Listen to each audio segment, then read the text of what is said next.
What's up everyone? Today in this video I'm going to tell you how to install a free VPN to your Windows 10 and which is absolutely free from ads and premium subscriptions. So just follow these simple steps. First open your browser. I'll open Chrome and then type free VPN. Then click on the first link which says that the free VPN for Chrome.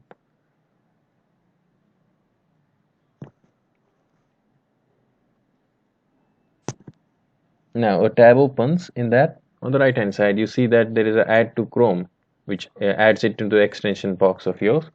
So click on it, then click on add extension and a file starts downloading. There you go. And on the top right corner you see that there is a extension added in there.